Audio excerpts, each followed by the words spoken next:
Hey everyone, tonight we're diving into the remarkable world of Viking winter survival. The ingenious methods and stubborn determination that helped Norse warriors and their families endure some of the harshest winters on Earth. From clever heating techniques to surprisingly cozy longhouse designs, their story is one of brilliant adaptation, community spirit, and sheer Nordic willpower. So before we settle in, please like the video and subscribe if you enjoy these deep dives into history's quieter moments. And drop a comment letting me know where you're watching from and what your local time is. I love seeing our global community of history lovers gathering here each night. Now, get comfortable, maybe adjust that blanket, and let's journey back to the frozen fjords of medieval Scandinavia together.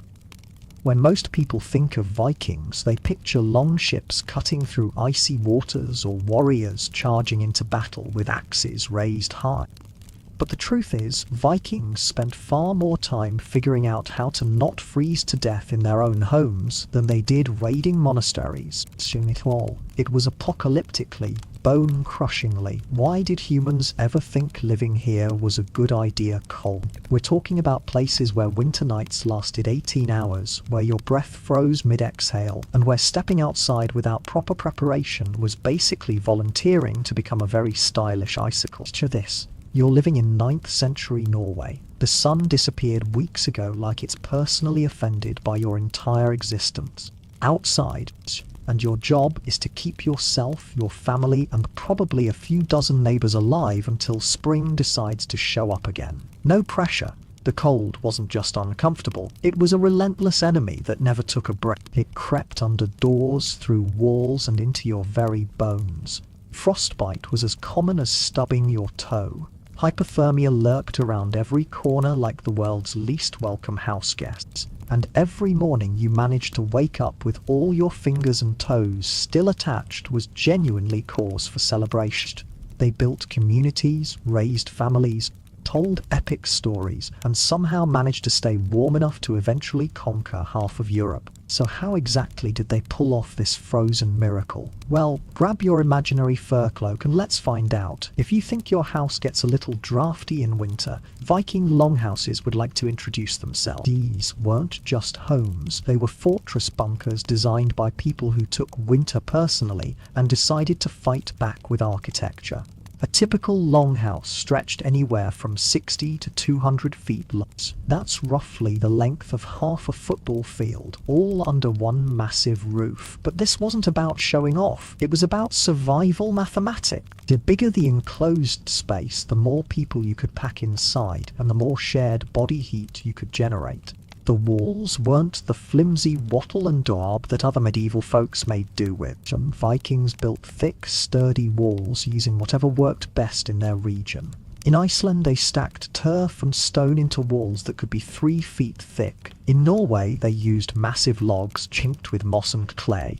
These walls didn't just keep out the wind. They absorbed heat during the day and radiated it back at night like enormous thermal batteries. But the real genius was in the roof design. Vikings perfected the art of the sod roof, layer upon layer of birch bark, then turf, then more turf, sometimes topped with yet more turf. By the time they were done, the roof might be 2 feet thick and heavy enough to require massive support beams. But it was also virtually windproof, waterproof, and surprisingly good insulation. The best part, grass actually grew on these roofs in summer. Vikings literally had lawns on their houses. Some even grazed goats up there. Nothing says we've mastered winter architecture quite like turning your roof into a pasture. Inside, the longhouse was divided into sections, but not with walls. She was negotiable, but warmth was mandatory. The central hall stretched the entire length of the building, creating one massive shared space where heat could circulate freely and everyone could benefit from everyone else's body warmth. And unlike the smoky, choking peasant huts we often hear about, longhouses had something revolutionary: proper ventilation. Small holes near the roof peak let smoke escape without letting all the heat follow it outside. It was like having ancient air conditioning, except in reverse and much more useful. These weren't just houses. They were survival machines built by people who understood that in the fight against winter, architecture was their most powerful. Now let's talk about the beating heart of every Viking longhouse, the long fire. Not a fireplace, not a hearth, but a fire that literally ran down the center of the entire building like a glowing picture walking into a longhouse on a winter night. Down the middle of the hall, stretching almost from door to door, runs a long trench lined with stones. This trench burns not one fire, but a series of fires connected like a chain of life-saving beacons. This wasn't just practical, it was brilliant engineering. Instead of one fire trying to heat a massive space, you had multiple fires working together, creating zones of warmth throughout the longhouse. The family gathered around one section, the thralls worked near another, and visitors could warm themselves at a third. Everyone got heat, and no one had to fight for the best spot by the flame. The fuel for these fires came from whatever the Vikings could find, and they were remarkably resourceful. Driftwood collected from beaches, peat cut from bogs, and when times were really tough, dried animal dung. Yes, Vikings burned poop for warmth, and they weren't ashamed of it. When survival is on the line, you burn what works. They didn't just throw logs on randomly and hope for the best. They arranged the fuel carefully, banking certain sections to burn slowly while keeping others blazing bright. It was like conducting an orchestra of flames, each section playing its part in the symphony of not freezing to death. The smoke rose naturally toward the roof, where those clever ventilation holes, but not all of it. Some smoke lingered in the upper reaches of the longhouse, creating an extra layer of insulation between the warm living space below and the brutal cold above.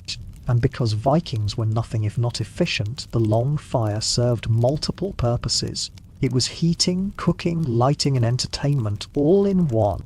People cooked their meals over it, told stories around it, worked by its light, and fell asleep to its comforting crackle. It was the television, kitchen, and heating system of the medieval world, all rolled into one glorious, smoky package. The long fire wasn't just about staying warm, it was about staying human in the face of an inhuman winter. If you thought modern families had trouble sharing space, imagine being a Viking during the winter month, when the snow piled up to the roof and the night stretched on forever. Vikings perfected the art of communal living out of sheer necessity, and somehow they managed to do it without everyone murdering each other by spring. The longhouse became a small village under one roof. Families didn't just live together, extended families, servants, workers, guests, talking about 30 to 60 people sharing one enormous room for months at a time. Privacy was a summer luxury that nobody could afford when survival was on the line. But Vikings were clever about managing all these personalities in close quarters. They developed an intricate social system that kept the peace. Lower status folk settled near the walls, where it was colder but still better than freezing outside. Everyone knew their place, and more importantly, everyone understood that cooperation meant survival. Sleeping arrangements were a masterpiece of medieval logistics. Platforms lined the walls, creating sleeping areas that could accommodate multiple. Body heat was shared like a precious resource, with children and elderly tucked safely in the middle where it was warmest. Someone always stayed awake to tend the fires, taking shifts throughout the long winter nights. It was like having a security system, except instead of watching for burglars, they were watching for the fire dying out and everyone becoming frozen corpses by morning. People couldn't go outside much, so everything had to happen indoors. Women spun wool and wove cloth near the fires. Men repaired tools and weapons. The longhouse wasn't just shelter, it was a complete indoor civilization, and meals? Those were communal affairs around the long fire, with everyone sharing whatever food they had stored for winter. Dried fish, preserved meat, fermented dairy, and if they were lucky, some vegetables stored in underground pits. The remarkable thing is that this system worked. Vikings didn't just survive these communal winters, they used them to strengthen social bonds, share knowledge, and plan for the year ahead. By spring, they emerged not as a group of strangers who had merely endured each other, but as a tight-knit community ready to face whatever challenges came next. Of course, keeping all those people fed through a Scandinavian winter required some serious advanced planning. Vikings couldn't exactly order takeout when the snow was 10 feet deep and the nearest neighbour was a day's walk away. So they became masters of food preservation, turning their longhouses into medieval combination restaurants and storage facilities. The preparation started in summer and fall, when Vikings worked frantically to gather and preserve enough food to last through the dark months. They dried fish on massive wooden racks until it was hard as leather but would keep for months. They salted meat in wooden barrels, fermented dairy into cheese that could survive the winter, and pickled vegetables in brine that would make your eyes water. Vikings dug storage pits around their longhouses, essentially creating natural refrigerators in the frozen ground. These pits kept preserved foods at a steady cold. Some families had dozens of these pits, each one carefully organized with different types of food. Inside the longhouse, they built special storage areas along the walls of fermented fish sauce, bags of dried berries, wheels of cheese wrapped in cloth, all arranged so that families could find what they needed, even in the dim firelight of winter evenings. Stews were popular because they could cook slowly all day, filling the longhouse with delicious smells and making the most of whatever ingredients were available. Plus, a pot of hot stew meant hot meals for everyone, and hot food was one of the few reliable ways to warm inside. They knew exactly how much food they needed per person per day, and they tracked their supplies carefully throughout the winter. Running out of food in February meant disaster, so meal planning was a matter of life and death. Families appointed food managers whose job was to make sure everyone ate enough to stay healthy without depleting their stores too quickly. And when regular food ran low, Vikings got creative, made blood sausage from slaughtered animals, turned bones into soup stock, and even ate certain types of tree bark when desperate times called for desperate measures. It wasn't gourmet cuisine, but it was nutrition that kept people alive until spring returned. The smell of cooking food, the warmth of shared meals, and the comfort of knowing there was enough to eat. These simple pleasures made the long winter nights not just survivable, but when the wind was howling outside and the long fire was burning low, Vikings turned to their secret weapon against winter depression. In a world without books, television, or Netflix, the human voice became the ultimate entertainment system, and Viking storytellers were the masters of their craft. These weren't just casual bedtime stories. Viking storytelling was high art, passed down through generations of skilled skalds who memorized thousands of lines of poetry, saga, and myths. On the longest, darkest nights, these storytellers could transport an entire longhouse full of people from the frozen fjords to the halls of the gods. Stories served multiple purposes. They preserved history, passing down the deeds of ancestors and heroes from generation to generation. They taught moral lessons about courage, honor, and wisdom. They explained the mysteries of the natural world through myth and legend. And most importantly, they gave people something to focus on other than the brutal cold outside. Picture this.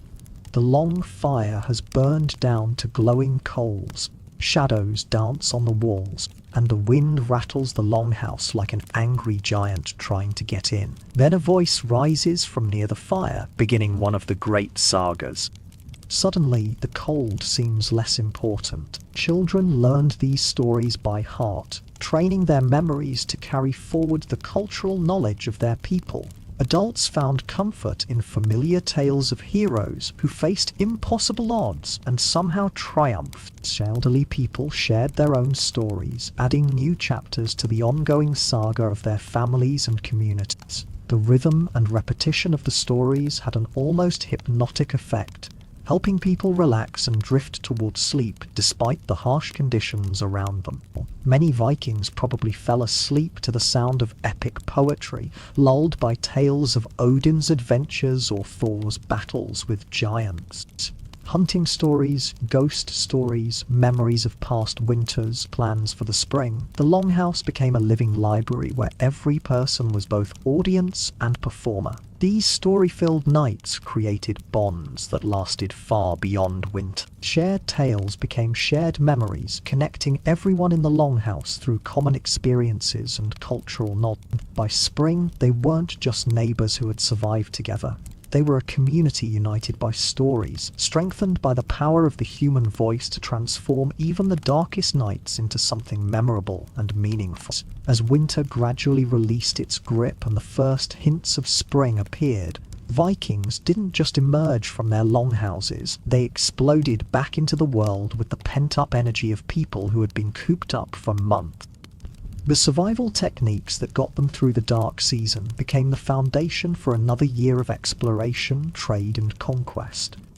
The storytelling had preserved cultural knowledge and inspired new adventures. The careful resource management had taught Vikings took these winter-forged skills and applied them to everything they did, from organizing longship expeditions to establishing new settlements in distant lands. But perhaps most importantly, surviving a Scandinavian winter together had proven that Vikings could endure almost anything. If you could keep 30 people alive and relatively happy in a single room for 4 months straight, raiding a monastery or sailing across unknown seas seemed almost easy. The techniques that kept them warm in longhouses influenced their ship design, with similar attention to insulation and heat retention. The cooperation skills developed during the dark months made them formidable allies, and even more formidable when Vikings established settlements in Iceland, Greenland, and even North America. The longhouse design spread across the North Atlantic, adapted to local conditions but maintaining the same basic principles that had kept people alive in Scandinavia for centuries. The remarkable thing is that these weren't just survival techniques, they were the building blocks of an entire civilization. Vikings didn't just endure winter.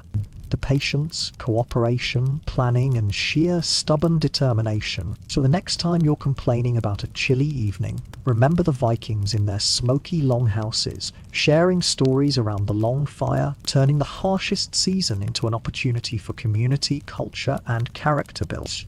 They proved that with the right techniques, the right attitude, and the right people around you, even the coldest, darkest nights can become something warmer than mere survival. They can become homes, and that perhaps is the most remarkable lesson of all, that humans can not only endure the most challenging conditions, but find ways to thrive, grow, and create beauty, even in the depths of winter.